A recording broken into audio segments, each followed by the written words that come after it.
Il y a quelque chose qu'Elena Blavatsky a découvert en 1888.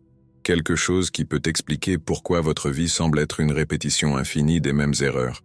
Et lorsque vous comprendrez cela, vous ne regarderez plus jamais vos problèmes de la même façon. Blavatsky n'était pas seulement une occultiste, c'était une investigatrice impitoyable de l'esprit humain.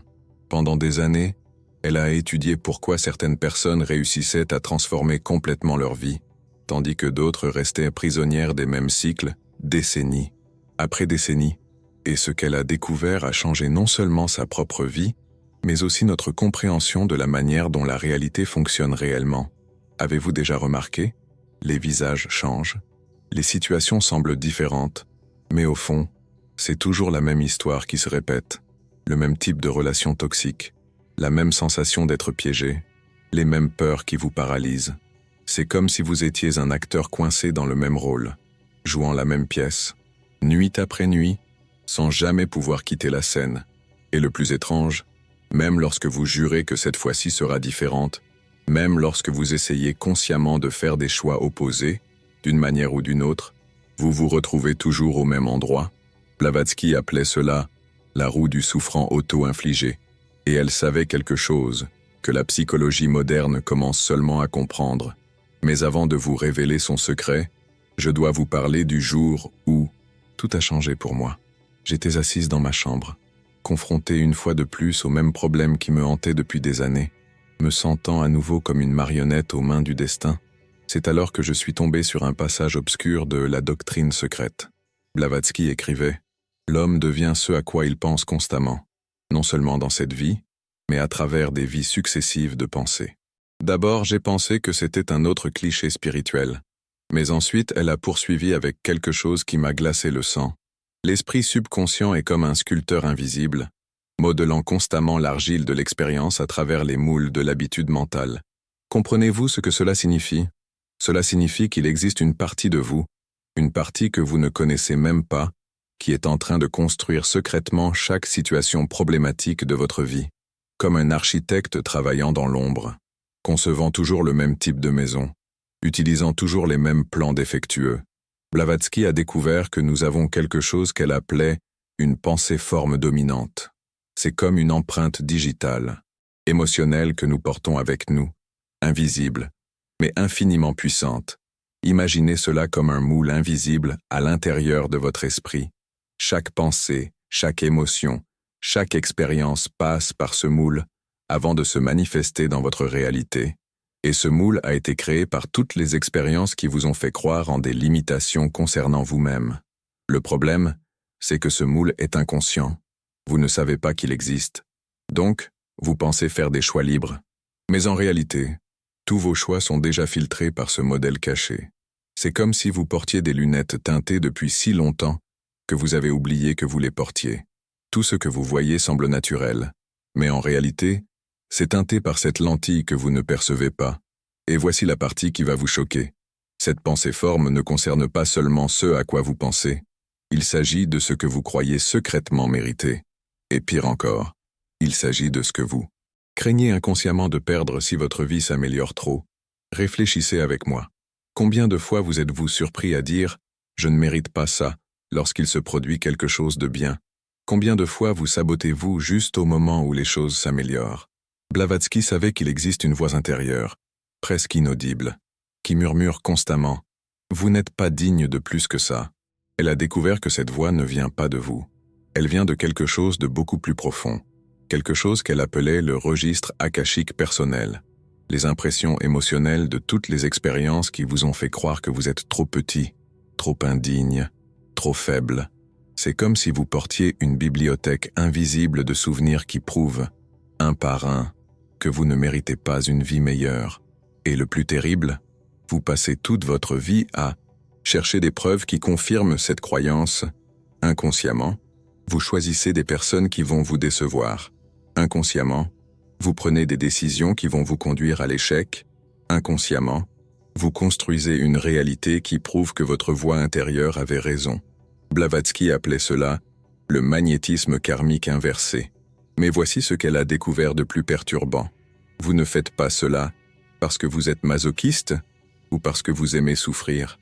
Vous Faites cela parce qu'il existe une partie profonde de vous qui a une peur mortelle que, si vous réussissiez vraiment, si vous étiez vraiment heureux, quelque chose de terrible arriverait. Peut-être perdriez-vous l'attention des personnes qui vous aiment. Peut-être deviendriez-vous arrogant et perdriez votre humanité. Peut-être découvririez-vous que vous n'êtes pas vraiment digne et que tout le monde verrait votre mascarade. Alors votre esprit inconscient, essayant de vous protéger de ces peurs, sabote toute possibilité que vous découvriez que ces peurs sont des illusions. C'est comme un système de sécurité hyperactif qui préfère vous maintenir dans une prison familière plutôt que de vous laisser explorer la liberté inconnue. Mais elle a aussi découvert quelque chose d'extraordinaire, qu'il existe un moyen de briser ce cycle, un moyen de reprogrammer cette pensée-forme dominante qui gouverne votre vie comme un tyran invisible. Et ce n'est pas par des affirmations positives ou des visualisations. C'est quelque chose de beaucoup plus profond, beaucoup plus radical. Elle a découvert que vous devez d'abord faire face à la vérité sur ce qui crée réellement vos problèmes. Et cette vérité peut être difficile à accepter, parce que cela signifie admettre que, d'une manière mystérieuse, vous avez été le co-créateur de votre propre prison. Non pas parce que vous êtes masochiste, non pas parce que vous aimez souffrir, mais parce qu'il existe une partie de vous qui trouve la sécurité dans la prévisibilité de la souffrance connue. Pensez-y. Combien de fois avez-vous eu l'occasion de changer? Mais avez-vous choisi de rester dans une situation familière, même si elle était douloureuse? Combien de fois avez-vous rejeté quelque chose de bien parce que c'était trop beau pour être vrai? Blavatsky a réalisé qu'il existe une zone de confort perverse dans la souffrance répétitive, parce qu'au moins, vous savez à quoi vous attendre. Au moins, vous gardez le contrôle sur votre propre misère. Elle a écrit « Le prisonnier qui porte ses propres clés préfère rester dans sa cellule familière plutôt que de risquer la liberté sur un territoire inconnu. » Et voici le secret qu'elle a gardé pour ses étudiants les plus avancés. Vos problèmes ne sont pas des punitions, ce sont des maîtres déguisés. Chaque situation qui se répète dans votre vie tente de vous apprendre quelque chose de précis sur qui vous êtes réellement, sous toutes les masques que vous portez. Mais Elena Blavatsky est allée plus loin. Elle a découvert qu'il existe une intelligence derrière le choix de nos problèmes. Ce n'est pas aléatoire, ce n'est pas de la malchance, c'est précisément calibré. Imaginez, si vous deviez concevoir un cours personnalisé pour aider quelqu'un à développer exactement les qualités dont il a le plus besoin, mais qu'il évite le plus de développer, comment feriez-vous? Vous créeriez des situations qui rendraient impossible d'éviter ces qualités. Vous créeriez des pressions qui forceraient ces qualités à émerger, non pas comme une option, mais comme une nécessité de survie émotionnelle. La relation toxique qui se répète, elle vous force à apprendre les limites et l'estime de soi, car sans cela, vous ne pouvez littéralement pas continuer. La sensation constante de ne pas être assez, elle vous pousse à découvrir votre vraie valeur, qui ne dépend pas de l'approbation extérieure, parce que la douleur de rechercher cette approbation est devenue plus grande que la peur d'être rejeté. La procrastination qui sabote vos rêves, elle vous oblige à confronter vos peurs les plus profondes concernant le succès et la visibilité, car la douleur de ne pas réaliser votre potentiel est enfin devenue plus grande que la peur d'échouer ou d'être jugé.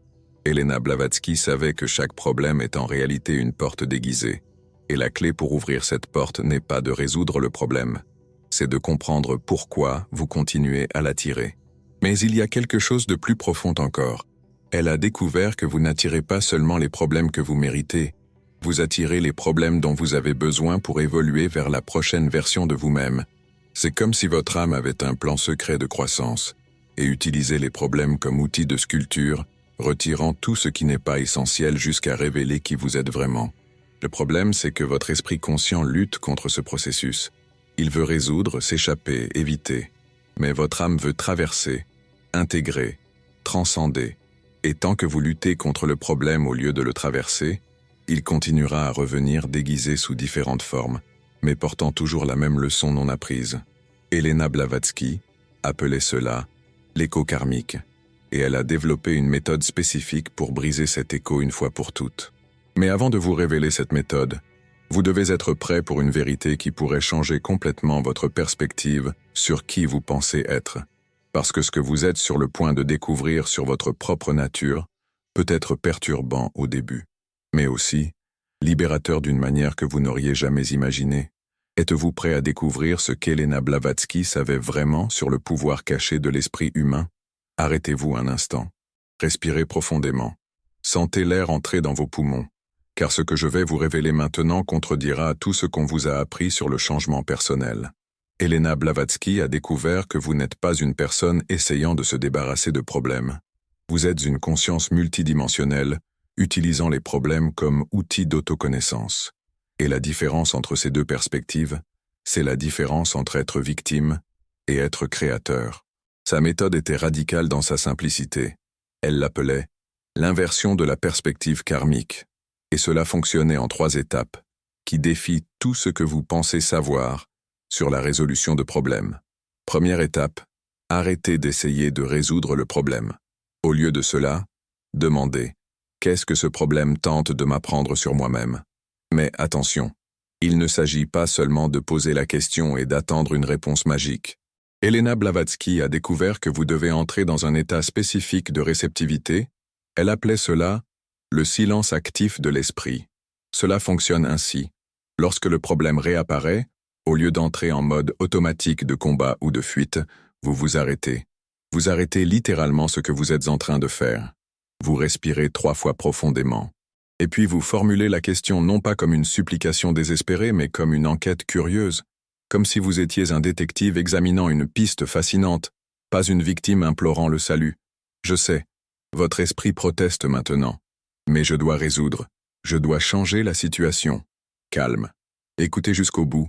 Elena Blavatsky a remarqué que lorsque vous luttez contre un problème, vous renforcez l'énergie qu'il a créée. C'est comme essayer d'éteindre un feu avec de l'essence. Plus vous luttez, plus le problème s'ancre dans votre réalité. Mais lorsque vous changez la question, tout change. Parce que vous cessez alors d'être l'effet et devenez la cause. Vous cessez d'être la victime et devenez l'enquêteur. Vous cessez d'être le prisonnier et devenez l'archéologue de votre propre âme. Deuxième étape. Identifiez quel aspect de vous-même le problème vous force à développer. Voici le secret que peu de gens connaissent. Chaque problème répétitif est connecté à une qualité intérieure que vous n'avez pas encore pleinement développée. C'est comme si votre âme avait un programme secret de croissance et utilisait les problèmes comme disciplines obligatoires. Mais Elena Blavatsky est allée plus loin. Elle a créé une carte précise de ces connexions. Elle a remarqué que les problèmes financiers pointent toujours vers des questions d'estime de soi et de mérite. Les problèmes relationnels révèlent toujours des blessures dans la capacité d'aimer soi-même. Les problèmes de santé indiquent toujours des résistances émotionnelles non traitées. Et voici la partie la plus profonde.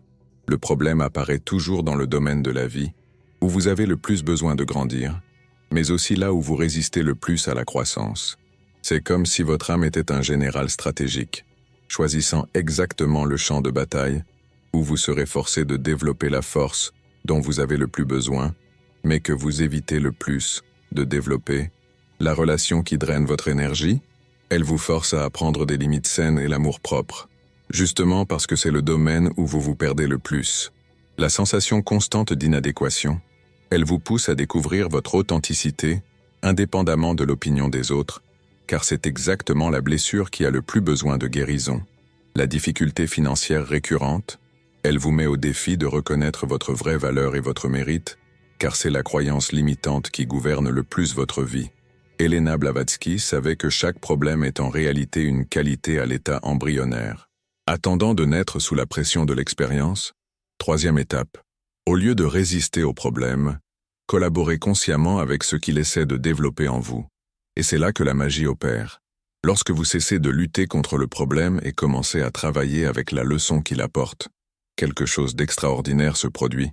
Le problème n'a plus besoin d'exister, car il a rempli son but. C'est comme un professeur qui cesse de répéter la leçon lorsque l'élève comprend enfin. Permettez-moi de vous raconter ce qui m'est arrivé lorsque j'ai appliqué cela pour la première fois. J'avais un schéma destructeur. Je sabotais tout ce qui allait bien dans ma vie. Relations, projets, opportunités. Toujours au moment crucial, je trouvais un moyen de tout détruire. Pendant des années, j'ai lutté contre ça. J'ai essayé la discipline, la thérapie, la force de volonté. Rien n'y faisait. Le schéma revenait toujours, plus fort qu'avant. Jusqu'au jour où je me suis posé la question de Elena Blavatsky. Qu'est-ce que cet auto-sabotage essaie de m'apprendre? Et alors, quelque chose d'extraordinaire s'est produit. Au lieu de m'insulter ou de me juger comme je le faisais toujours, j'ai ressenti une véritable curiosité, comme si j'étais en train d'étudier le comportement de quelqu'un d'autre. La réponse est arrivée comme un éclair.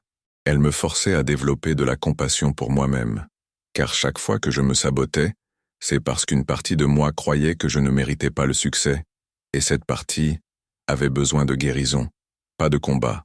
Mais voici ce qui a vraiment tout changé. Au lieu d'essayer d'arrêter de me saboter, j'ai commencé à parler à la partie de moi qui le faisait, littéralement, à lui parler, comme s'il s'agissait d'un enfant effrayé en moi. J'ai découvert que cette partie avait peur que, si je réussissais, les gens m'abandonnent par envie, ou que je devienne quelqu'un d'arrogant et que je perde mon humanité. Des peurs complètement irrationnelles, mais profondément réelles pour cette partie de moi. Alors j'ai cessé de lutter contre l'autosabotage. À la place, chaque fois que je ressentais l'impulsion, je m'arrêtais et je demandais « De quoi as-tu peur maintenant ?» Et j'écoutais. Vraiment, j'écoutais. Et savez-vous ce qui s'est passé? En 3 semaines, le schéma avait disparu. Non pas parce que je l'avais vaincu, mais parce qu'il n'était plus nécessaire. La leçon avait été apprise. Elena Blavatsky appelait ça l'alchimie psychologique. Transformer le plomb en or. Transformer le problème en sagesse. Mais elle savait qu'il y avait quelque chose de plus profond encore. Que vous n'êtes pas seulement quelqu'un qui apprend des leçons à travers les problèmes. Vous êtes une conscience créatrice qui joue à oublier son propre pouvoir pour avoir le plaisir de le redécouvrir. Réfléchissez-y. Si vous naissiez en sachant tout, si vous étiez déjà parfait, si vous aviez déjà développé toutes les qualités, où serait l'aventure? Où serait la croissance? Où serait la joie de la découverte? Elena Blavatsky a compris que les problèmes sont en réalité des jeux spirituels déguisés, des manières pour la conscience de créer des défis pour avoir le plaisir de les surmonter, comme un écrivain qui crée des obstacles pour le protagoniste, sachant que cela rendra l'histoire plus intéressante. Vous êtes simultanément l'écrivain, le protagoniste et le lecteur de votre propre histoire, et chaque problème, c'est un rebondissement que vous avez vous-même créé pour rendre votre voyage plus riche, plus profond, plus significatif. Cela ne signifie pas que vous devez vous résigner à la souffrance. Cela signifie que vous pouvez transformer votre relation avec elle. Au lieu d'être victime de votre histoire, vous devenez l'auteur conscient de celle-ci. Au lieu de vous demander « Pourquoi cela m'arrive-t-il toujours ?», vous vous demandez « Qu'est-ce que j'essaie d'apprendre à travers cela ?» Au lieu d'essayer d'échapper aux problèmes, vous les utilisez comme tremplin vers des versions plus évoluées de vous-même. Elena Blavatsky savait qu'il existe une différence profonde entre résoudre un problème et le transcender. Résoudre est temporaire. Transcender est permanent. Lorsque vous résolvez un problème, vous changez les circonstances externes. Lorsque vous le transcendez, vous changez ce que vous êtes intérieurement. Et lorsque vous changez ce que vous êtes, les anciens problèmes ne peuvent tout simplement plus exister dans votre champ énergétique. Pensez-y comme ceci. Résoudre, c'est comme couper une mauvaise herbe à la surface. Elle peut disparaître pendant un temps, mais les racines sont toujours là, attendant de repousser. Transcender, c'est comme enlever complètement le système racinaire et planter quelque chose de complètement nouveau à la place. Elena Blavatsky a découvert que lorsque vous résolvez un problème par la force extérieure, discipline, contrôle, changement de comportement, vous renforcez en réalité l'identité qui a créé le problème, parce que vous restez quelqu'un qui a ce problème et doit le contrôler. Mais lorsque vous transcendez, vous devenez quelqu'un pour qui ce type de problème n'a tout simplement plus de sens. C'est comme si vous vous déplaciez vers un univers parallèle où ce problème n'a jamais été pertinent. C'est comme si vous changiez de fréquence radio. Les vieilles stations ne peuvent plus vous atteindre. Et voici le paradoxe qu'elle a découvert. Vous ne pouvez transcender un problème que lorsque vous cessez complètement d'essayer de le résoudre. Parce que l'acte d'essayer de résoudre le problème vous maintient dans l'identité de quelqu'un qui a ce problème. Mais voici le paradoxe le plus beau de tous.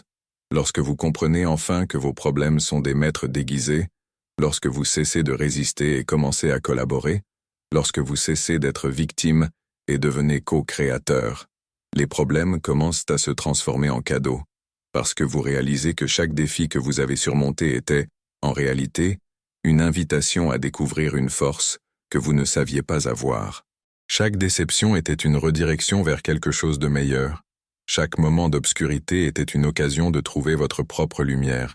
Et alors, vous comprenez ce qu'Elena Blavatsky a vraiment voulu dire lorsqu'elle a écrit « Il n'y a pas de religion supérieure à la vérité. La vérité, c'est que vous n'avez jamais été une victime des circonstances. Vous avez toujours été l'artiste peignant sur la toile de l'expérience. La vérité, c'est que vos problèmes ne sont pas des punitions d'un univers cruel. Ce sont des invitations d'une conscience aimante qui vous appelle à la maison. La vérité, c'est que vous n'avez pas besoin de devenir quelqu'un de différent pour mériter une vie meilleure. Vous avez besoin de vous souvenir de qui vous êtes déjà sous toutes les couches d'oubli. Mais Elena Blavatsky est allée encore plus loin.